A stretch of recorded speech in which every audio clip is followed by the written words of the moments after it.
안녕하세요. 하봉수입니다. 오늘은 저에게는 이제 애증의 주식이죠. 사실 광주 신세계는 제가 뭐 영상을 전에도 한 두 번 정도는 다뤘기 때문에 언급을 뭐 했던 종목이긴 한데요. 작년 뭐 한 9월 달쯤에 한번 그 광주 신세계에 대한 영상을 다뤘었는데 6개월 전이죠, 벌써. 근데 주가가 계속 지지부진하죠. 그리고 광주 신세계는 사실 제가 이제 그 어디냐? 예. 그 일단 2013년부터 매수했는데 뭐 소량 조금 매수한 적이 있지만 뭐 많이 사진 않아서 그랬는지 모르지만 뭐 작년엔 조금 많이 샀죠. 근데 어쨌든 지금까지 한 번도 매도하지 않고 거의 뭐 아주 소량 뭐 약간 매도해서 뭐 이익을 취한 적도 있지만 2021년 이후로는 계속 사 모으기만 하고 있는 어떻게 보면 주식이라고 할 수 있는데 계속 물타기만 하고 있죠. 처음에는 이제 5만 1,000원에 이렇게 매수했었는데 첫 매수가 이 액면 분할을 했어요. 최근에 여기 보면 액면 분할이라고 써 있는데 이제 원래 지금 한 19만 원, 20만 원 하던 주식이 이제 5분의 1로 주식 하나를 5개로 쪼개 가지고 그 5분의 1로 액면 분할해 가지고 이 액면 분할 한 가격 기준으로 단가를 적은 건데요.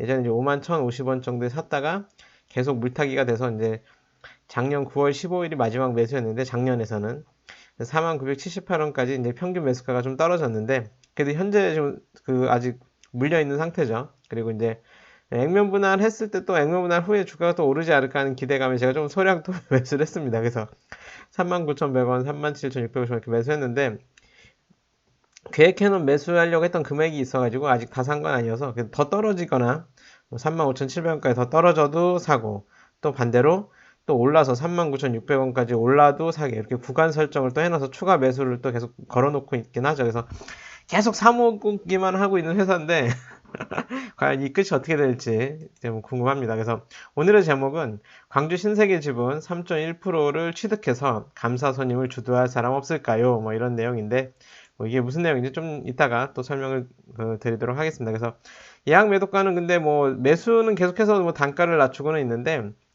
지금 어쨌든 평균 매수가가 46,000원대까지 떨어지긴 했는데 예약 매도가가 근데 높진 않습니다. 물론 이 가격에 다 판다 이건 아니고 이때부터 매도를 시작하겠다는 가격인데 이게 의외로 좀 낮죠. 뭐 사실 4만 원대에 사서 뭐 4만 3천 원에 팔면 뭐 10%도 안 되는데 뭐 그거 먹으려고 왜 자꾸 사냐 뭐 이렇게 생각할 수도 있는데 어찌됐든 그렇다 하더라도 광주 신세계의 주가는 현재 되게 싸다고 생각하고 있고 43,200원이 어떻게 보면 매도하는 어떻게 보면 시작이지 이 회사가 그렇게 뭐 아주 뭐 매력이 없거나 주가가 이렇게 뭐 비싸다 이렇게 생각된 주식은 아니다라고 할 수 있겠죠. 그럼 하여튼 광주 신세계에서 이 3.1%라는 지분 취득의 의미가 뭘 의미하는지는 한번 또 얘기를 또 나눠보고요. 작년 9월 달에 영상 한 내용을 잠깐 좀 리뷰하고 가면 광주 신세계를 매수 21년도에 예전에 계속 사서 갖고 있다가 21년도에 다시 좀 매수한 이유가 뭐였냐. 그때 이제 영상을 찍으면서 왜 매수했냐. 그래서 이제 이 광주 신세계가 계속 400억 이상의 수익을 꾸준히 내온 회사예요. 사실 광주 신세계가 뭐라고 해야 될까요? 요 광주에 있는 신세계백화점 하나를 운영하는 회사입니다. 그래서 원래 최대 주주가 정용진 부회장이었죠.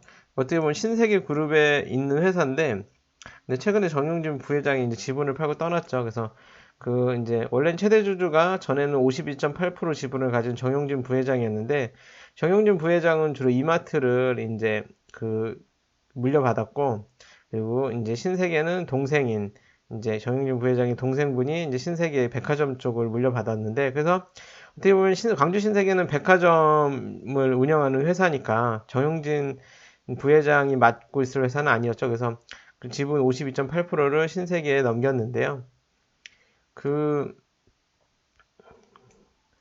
그러면 이 광주 신세계는 어디에 있는 회사냐? 이 광주에 있는 이건 이제 네이버 지도인데요. 광주에 있는 광주 복합 버스 복합 터미널 근처에 뭐 신세계 백화점, 광주점 여기를 운영하는 회사입니다. 그래서 딱 신세계 백화점 중에서도 광주 하나만을 운영하는 회사이기 때문에 뭐 입지는 상당히 좋죠. 뭐 종합 버스 터미널 옆이고 뭐 되게 화려하게 또 해놨기 때문에 뭐 입지는 좋지만 거리뷰를 한번 살짝 볼까요? 거리뷰로 한번 살짝 보면 입지는 상당히 좋지만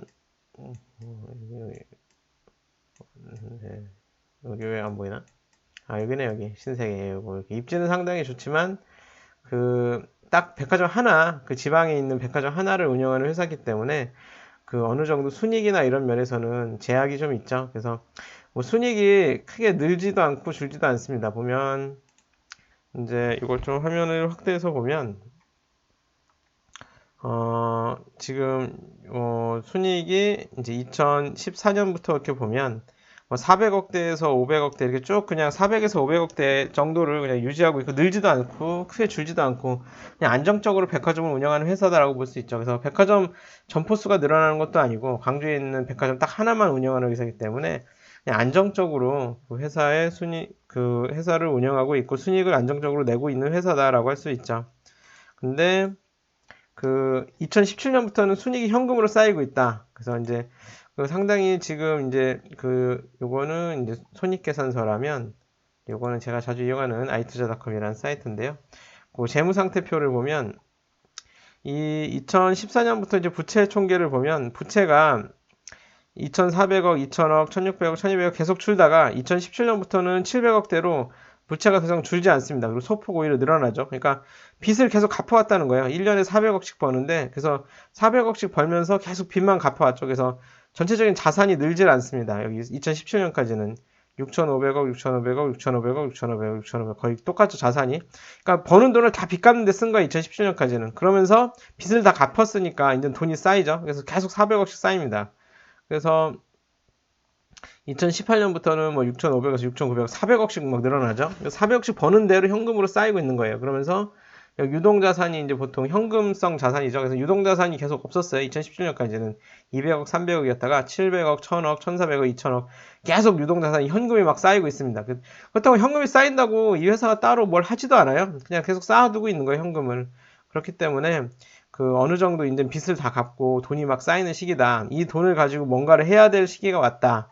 새로운 성장을 모색해야 되는 시기가 왔다라고 판단해서 매력을 느꼈다는 거죠. 그러면서 이제 자본은 꾸준히 늘어나고 배당도 2017년부터는 2017년이 이때니까 계속 빚 갚을 때는 250원씩만 그 배당을 하다가 빚을 다 갚고 나니까 600원, 700원, 700원 하고 작년엔 1700원으로 배당을 2배 이상 띄었죠. 그래서 배당도 계속 늘어나고 있는 회사다. 그래서 어느 정도 이제 빚을 다 갚고 버는 돈을 계속 현금으로 쌓아두고 있는 회사다라는 게 이제 그 매력이고 그리고 이제 정용진 부회장이 이제 상속세를 왜냐면 지분을 증여받았거든요. 어머님한테서. 그래서 이제 이마트 지분을 증여받았기 때문에 상속세를 내야 된다. 그런 내용을 지난 영상에서 작년 영상에서 했었는데요. 그래서 이 52%나 지분을 원래 갖고 있었으니까 정용진 부회장이 이제 52%나 지분을 가지고 있었죠. 광주신세계를. 그래서 지분을 좀 활용하지 않겠냐. 근데 이 예상은 맞았죠. 근데 그 말은 게 틀렸죠. 자산 대비 주가가 저평가되어 있기 때문에 싸게 주식을 팔지는 않으리라 본다 했는데 틀렸죠. 싸게 팔죠.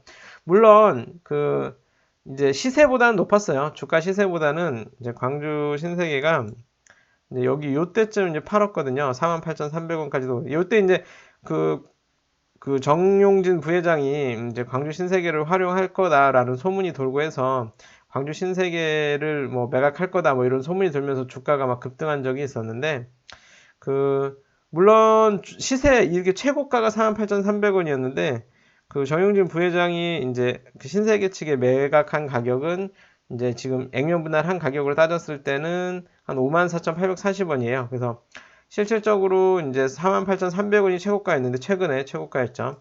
물론 이제 과거의 수치를 보면 48,300원보다도 더 높았던 적도 있습니다. 보면 이제 뭐 주나 월로 보면 월로 보는 게 빠르겠네. 보면 옛날에 76,900원까지도 막 가치주 붐이 일었을 땐 76,900원까지도 주가가 오른 적이 있었는데 아이고 컴퓨터가 왜 이러네. 일단 딴 거 보면서 설명을 또 드리고 있을게요. 이제 76,900원까지 올랐지만 어쨌든 이제 최근 최고가는 48,300원이었던 거에 비하면 54,840원에 매도했으니까 시세보다는 비싼 거죠. 시세보다는 비싸게 팔았지만 워낙 자산 가치가 높고 주당 순자산이 93,000원이거든요. 작년으로 보면. 그래서 워낙 또 자산 가치가 있는 회사였기 때문에 여기서 손익계산서 말고 재무상태 보면 작년 이제 주당 순자산이 한 93,000원 정도 예상된다고 봤을 때는 이제 한 주당 93,000원 정도의 자산 가치가 있는 회사를 이제 5만 원대 이렇게 팔았기 때문에 사실상 남이었다면 절대 이 가격에 안 팔았을 것 같은데 이제 아무래도 가족이니까 54,840원에 매도했죠. 그렇지만 어찌됐든 그것도 시세보다는 뭐 비싼 가격이었습니다. 그래서 욕을 많이 먹었죠. 어떻게 그 최대 주주라고 해서 이렇게 팔고 떠날 수가 있냐? 그렇게 혼자만 비싸게 팔고 떠나냐? 우린 뭐냐? 이런 거죠. 쉽게 말하면 너는 비싸게 팔았지만 물론 이렇게 회장님, 부회장님한테 제가 너라고 할 수는 없지만 어쨌든 그런 이런 울분을 담은 이런 개미 투자자들이 있었죠. 그래서 그런 최대 주주는 이렇게 비싸게 팔고 떠나고 우리는 뭐냐? 이렇게 최대 주주는 48,300원이 최고가였는데 54,000원에 팔고 떠났는데 우리는 뭐냐? 우리 것도 54,000원을 사줘라. 막 이렇게 막 항의하고 뭐 이런 개인 소액 주주들이 또 있었죠. 그래서 이렇게까지 싼 가격에 팔 거라고는 생각을 안 했는데 가족 간의 거래였으니까 동생한테 어떻게 보면 회사를 매각하는 거라서 그런지 예상보다 훨씬 낮은 가격에 사실 이 가격에 팔리라고는 예상 못했지만 틀렸죠. 제가 틀렸습니다. 그래서 그 상속세를 위해서 이제 주가를 재평가하고 주가를 좀 높여놔야 비싸게 팔 수 있지 않겠냐. 왜냐면 합당하게, 근데 무리하게 또 주가를 높일 수 없으니까 그냥 이 가격에 판 것 같기도 해요. 대주주가 요즘에 이제 뭐 재벌들에 대한 규제나 이런 또 시선이 있으니까. 그래서 어찌됐든 합법적으로 비싸게 팔려면 주가가 높아야 되니까 주가 재평가를 위해 자사주 매입 등을 하지 않을까 기대를 했는데 역시 틀렸죠. 그래서 증여세 마련을 하기 위해서 그 매각하진 않더라도 배당은 늘리지 않을까 기대했는데 일부는 맞았죠. 그러니까 사실 증여세 납부를 위해서 이제 배당을 많이 받으려고 배당을 늘린 건 아니고 이제 정용진 부회장이 이렇게 주가를 비싸게 시세보다도 훨씬 비싸게 팔고 떠나버리니까 욕을 엄청 먹으니까 이 신세계에서도 이제 막 다급하게 이제 주주들을 달래는 차원에서 배당을 높였죠. 그래서 700원에서 1,700원으로 두 배를 높였죠. 그래서 4월 15일 종가가 36,550원이었는데 요거 대비로는 한 4.65% 정도 이제 배당 수익률이 되는데 사실 1년에 4.65% 이자 주면 뭐 좋은 거긴 하죠. 근데 요즘에 이제 금리가 많이 올라져 가지고 이런 배당 수익률이 높아졌긴 했지만 금리 인상으로 효과가 좀 상쇄됐다라고 볼 수 있죠. 그러니까 사실 은행에 맡기는 것보다는 이자를 많이 주지만 내가 돈을 빌려서까지 광주 신세계를 사고 싶을 정도로 배당을 많이 주는 건 아니죠.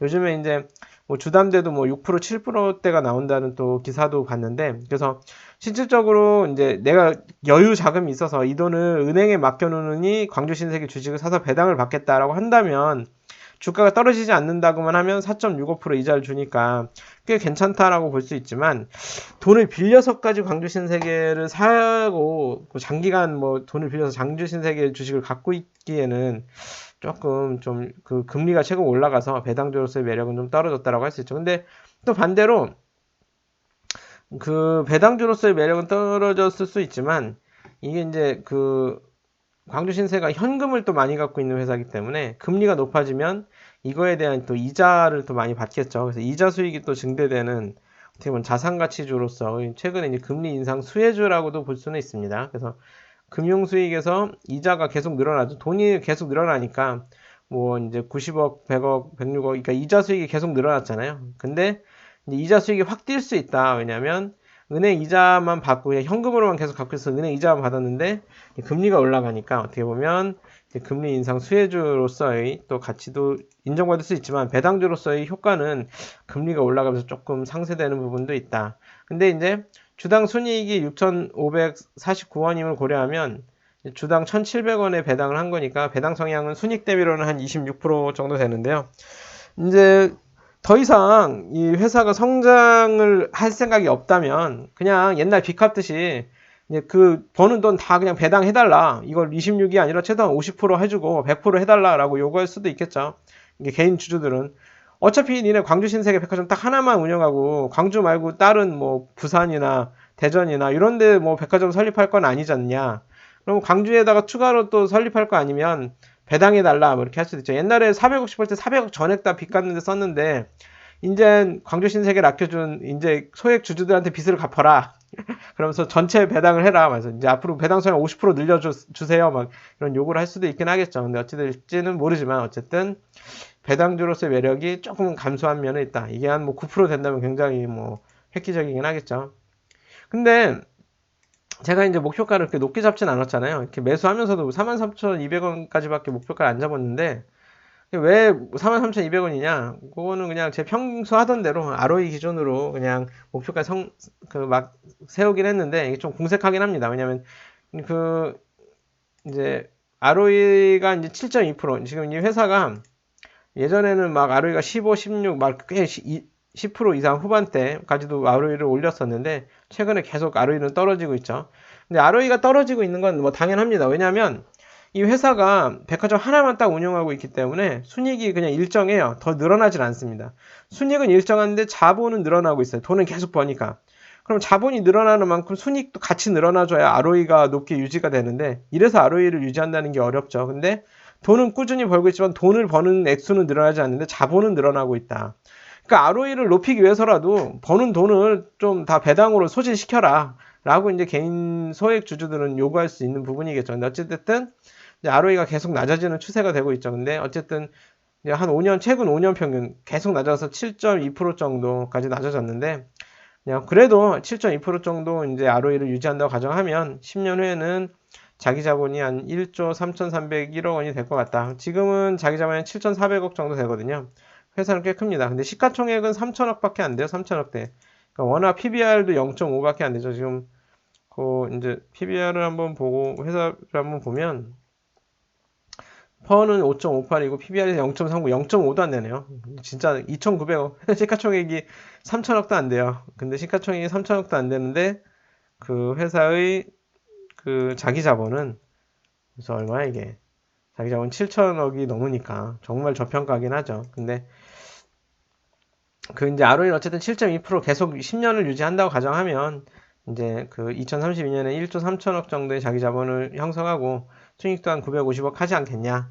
근데 이거는 이제 뭔가 좀 획기적인 발전을 해야만 돼요, 사실. 이게 이제 된다고 가정하기는 어렵습니다. 왜냐하면 추가 출점을 하거나 리모델링을 하거나 거기를 이제 객단가를 높이거나 아니면 추가 출점을 해서 새로운 매출을 만들어내지 않으면 사실 ROE를 유지한다는 게 쉽지는 않아서 요 목표가가 의미가 없는 걸 수도 있는데 어쨌든 그래도 ROE 7.2%는 유지해봐라. 회사 능력 발휘해봐라. 라고 한다면 이제 이 정도 실적을 거둘 수가 있는 거고 그러면 10년 후 주가가 이제 퍼는 뭐 높을진 않을 테니까 7정시 이 정도 된다고 치면 86,000원 정도 되지 않겠냐. 그래서 지금 43,200원 정도에 사서 그냥 이제 86,000원 정도, 여기 이제 88,000원 잘못 적었는데 86,000원 정도 도달한다면 복리 수익률이 한 10% 정도 된다. 저는 이제 복리 수익률이 한 15%일 때 사서 10%일 때 파는 게 저희 이제 투자 스타일이니까. 근데 뭐 추가 출점이 되지 않는 이상 ROE는 지속적으로 하락이 예상된다. 그래서 지금도 계속 ROE는 하락했지만 ROE라는 게 뭐 자기 자본 이익률이죠. 자본은 늘어나는데 거기에 대한 이익은 늘어나지 않으니까 사실상 이제 자기 ROE는 계속 하락할 가능성이 높다. 좀 암울한 내용일 수 있죠. 근데 어쨌든 그러니까 ROE를 유지하기 위해서라도 배당을 좀 늘려라. 그래서 이제 라고 이제 개인 주주들은 요구할 수 있는 거죠. 근데 사실상 그래서 이제 성장 가치보다는 회사가 이제 계속 커지고 자본이 늘어나면서 순이익을 늘리는 성장 가치보다는 자산 가치주나 배당주로서의 매력이 커서 ROE를 통한 이런 목표가를 만드는 게 의미가 있나 뭐 싶을 수도 있죠. 근데 실질적으로 아주 의미가 없는 건 아닌 게 제가 이제 투자 스타일이 이제 이런 식으로 평가를 해서 ROE 15%될 정도의 가격을 산정해서 그때 사서 10% 정도 되는 주가가 오르면 이제 장기 복리 수익률이 떨어지니까요. 15% 정도일 때 사서 10%대 파는 건데 15% 되는 매수 희망가는 얼마냐? 27,800원이라는 거예요. 그래서 27,800원에 사서 43,200원에 파는 게 어떻게 보면 저희 원칙이죠. 근데 그 원칙을 제대로 지켰다면 사실 뭐 그렇게 지금 이렇게 물려있지도 않고 순이익을 어느 정도 수익을 내고 있었을 거예요. 왜냐면 27,800원 이제 주 단위로 보면 27,800원까지 떨어진 때가 있었거든요. 2020년, 물론 이게 코로나 때문에 막 주가가 막 다들 폭락한, 모든 주식이 폭락하시긴 하지만 22,300원까지 떨어졌으니까. 근데 제 그 매수 희망가인 27,800원, 뭐 한 25,000원대, 요럴 때 샀다면 사실 지금 수익을 내고 있을 거니까 이런 목표가 산정이 뭐 의미 없지는 않겠죠. 그렇지만 좀 의미가 좀 퇴색될 수 있는 거는 이제 ROE를 유지한다는 게 가능성이 아주 높다고 보기는 어렵다. 그러면 사실 지금 매수 희망가는 27,800원인데 이렇게 싼 가격 단위인데 왜 사고 있냐 너는. 화봉수 너는 도대체 왜 사고 있냐. 물론 살려고 계획했던 금액 정도까지는 사고 싶어서 사는 것들이 좀 왜 사고 있냐. 매수를 지속하는 이유가 뭐냐. SM이 최근에 올해 이제 SM이 그 대주주나 회사 측에서 원하는 감사가 선임이 안 되고 이제 소액 주주나 이런 소액 그 주주들이 이제 선임한 감사가 됐죠. 그래서 이 신세계도 그렇게 감사 선임이 될 가능성이 높지 않나라는 기대를 좀 해보고 있습니다. 왜 그러냐면 지금 이렇게 주주 이제 지분 상황을 보면 이제 지금 원래는 정용진 부회장이 52.08%를 가지고 있었고 신세계가 10.04%를 가지고 있었는데 정용진 부회장이 지분 전체를 신세계에 매각하면서 이제는 최대 주주가 딱 한 명이죠. 신세계 62.5%예요. 그래서 뭐 대표이사를 선임한다든지 회사의 뭐 방향을 결정한다든지 뭐 이런 대부분의 이제 의사 결정에서는 62.5%의 지분이 인정이 되지만 감사, 그러니까 이 회사가 돈을 제대로 쓰고 있는지, 물론 회사가 뭐 똑바로 100% 깔끔하게 경영하고 있다. 뭐 누가 감사가 돼도 상관이 없겠죠. 지금 어쨌든 누가 날 계속 감시하고 감사하고 뭐 지켜본다는 게 뭐 날 누가 모르는 사람이 지켜본다는 게 뭐 기분 좋은 건 아닐 수 있잖아요. 근데 이 감사를 선임할 때는 이 지분율이 62.5%라고 해도 3%만 인정되는 걸로 제가 알고 있거든요. 물론 제가 틀릴 수도 있습니다. 근데 어찌됐든 이 주주가 예전에는 정용진 부회장이 52.8% 갖고 있었고 신세계가 10% 갖고 있어서 3% 인정되면 6%를 인정받을 수 있었거든요. 그러면 이 두 사람을 이기고 감사 선임을 내가 원하는 사람을 세우려면 6% 이상을 갖고 있어야 되는데 지금은 이제 신세계 딱 단일 대주주이기 때문에 딱 3%밖에 인정을 못 받는다면 3.1%만 모아도 감사 선임과 관련해서는 대주주보다 지분율이 높아질 수 있다. 근데 이거 둘이서 해야 돼, 둘이서. 무슨 말이냐면 혼자 3.1%는 혼자 6% 산다고 해도 3%밖에 역시 인정을 못 받으니까 이제 누구는 1.6%, 누구는 1.5% 해서 둘이서 사서 3.1%만 모아도 신세계보다는 이제 그 감사 선임에 대한 지분율이 높아지는 거죠. 그래서 이 신세계의 광주 신세계의 감사를 신세계가 원하는 사람이 아닌 그 3.1%만 갖고 있는 사람이 감사 선임을 할 수 있을 수 있다라는 거죠. 그래서 감사 선임을 하고 돈 똑바로 써라. 돈 허튼 데 쓰는 데 없나 보겠다. 뭐 이렇게 압박을 하면서 이제 배당을 확대해라. 니네 지금까지 뭐 아니 순이익을 못 늘리고 있지 않냐. 회사라는 게 돈을 계속 잘 벌어야지. 돈 쌓아놓으면서 더 벌지도 못하면 왜 자꾸 쌓아놓냐. 더 벌 자신 없으면 배당해줘. 라고 강하게 요구할 수 있겠죠. 아, 더 벌 자신이 있으면 더 버는데 더 벌면 내가 말을 안 해. 더 벌지도 못하잖아. 돈을 못 벌 거면 배당해줘 라고 요구할 수 있는 거잖아요. 그래서 아니면 자사주를 사서 좀 소각하든지 뭐 이렇게 요구할 수 있겠죠. 그래서 너무 감정이 배어있나요? 하여튼 이렇게 요구할 수 있겠죠. 그래서 3.1%만 모아도 감사를 내가 원하는 사람이 할 수 있다. 근데 제가 3.1% 살 수는 없습니다. 왜냐면 이 회사의 시가총액이 3천억이기 때문에 제가 그렇게 돈이 많지는 않습니다. 뭐 유튜버만 하고 있는 제가 뭐 얼마나 돈이 있겠어요. 네.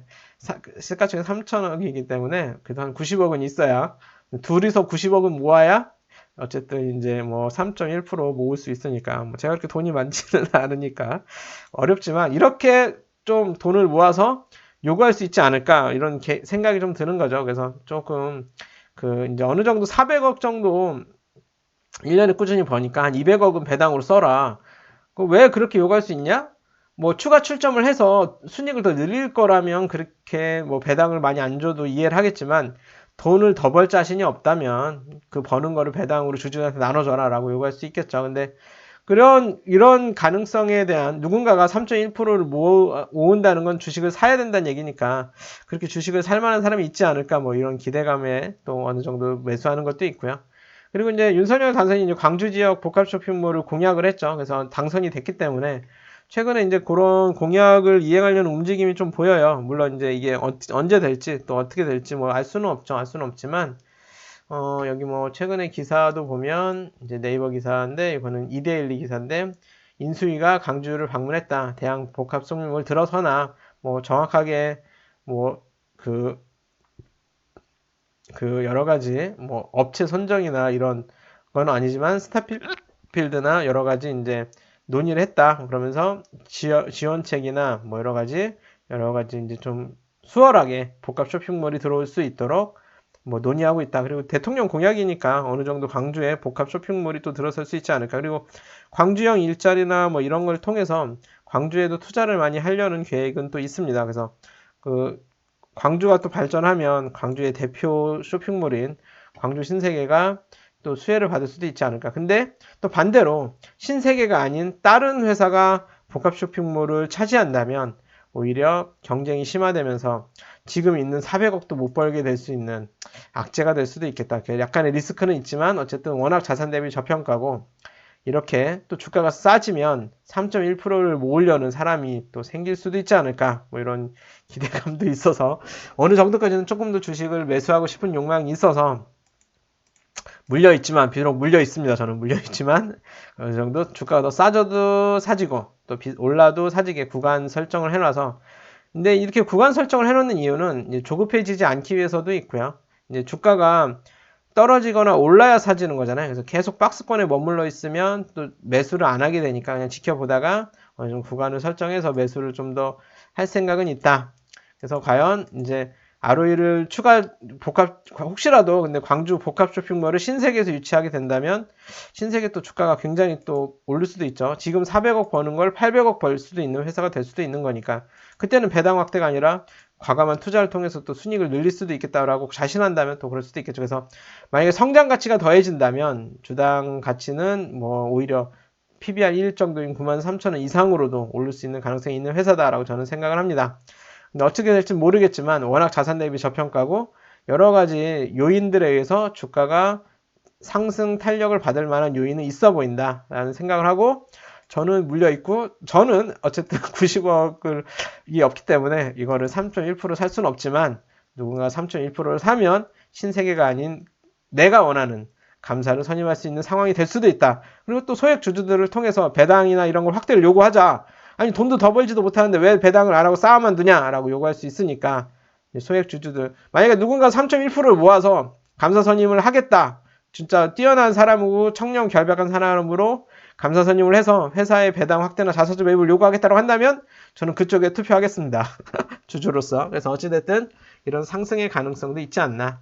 근데 어찌됐든 뭐 회사의 성장 가능성이 아직 뭐 높지는 않으니까 개인적으로는 목표가 이렇게 높게 잡지는 않고 그냥 물려있는 주식이라 43,200원 이때 다 팔겠다는 얘기는 아니고요. 이때부터 조금씩은 팔기 시작해야 되지 않나 뭐 이런 생각들을 좀 해봤다 뭐 이런 생각들을 말씀을 드리고요.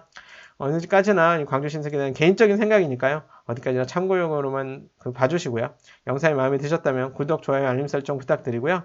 댓글 좀 많이 써주세요. 댓글 혹시 뭐 칭찬이든 뭐 반박이든 아니면 제가 또 잘못 적은 내용이나 제가 잘못 알고 있는 부분들도 바로 잡아주시고 하여튼 이제 저도 오늘은 이제 그 밖에 나가서 산책을 좀 하고 왔는데요. 이제 코로나가 많이 좀 위드 코로나로 이제 좀 변화되는 시기인 것 같은데 어찌 됐든 그렇다 하더라도 이제 다들 건강 관리 잘 해주시고 또 즐거운 하루하루 보내시길 바랍니다. 즐거운 한 주 또 보내시고요. 다음 영상에서 또 찾아뵙겠습니다. 감사합니다.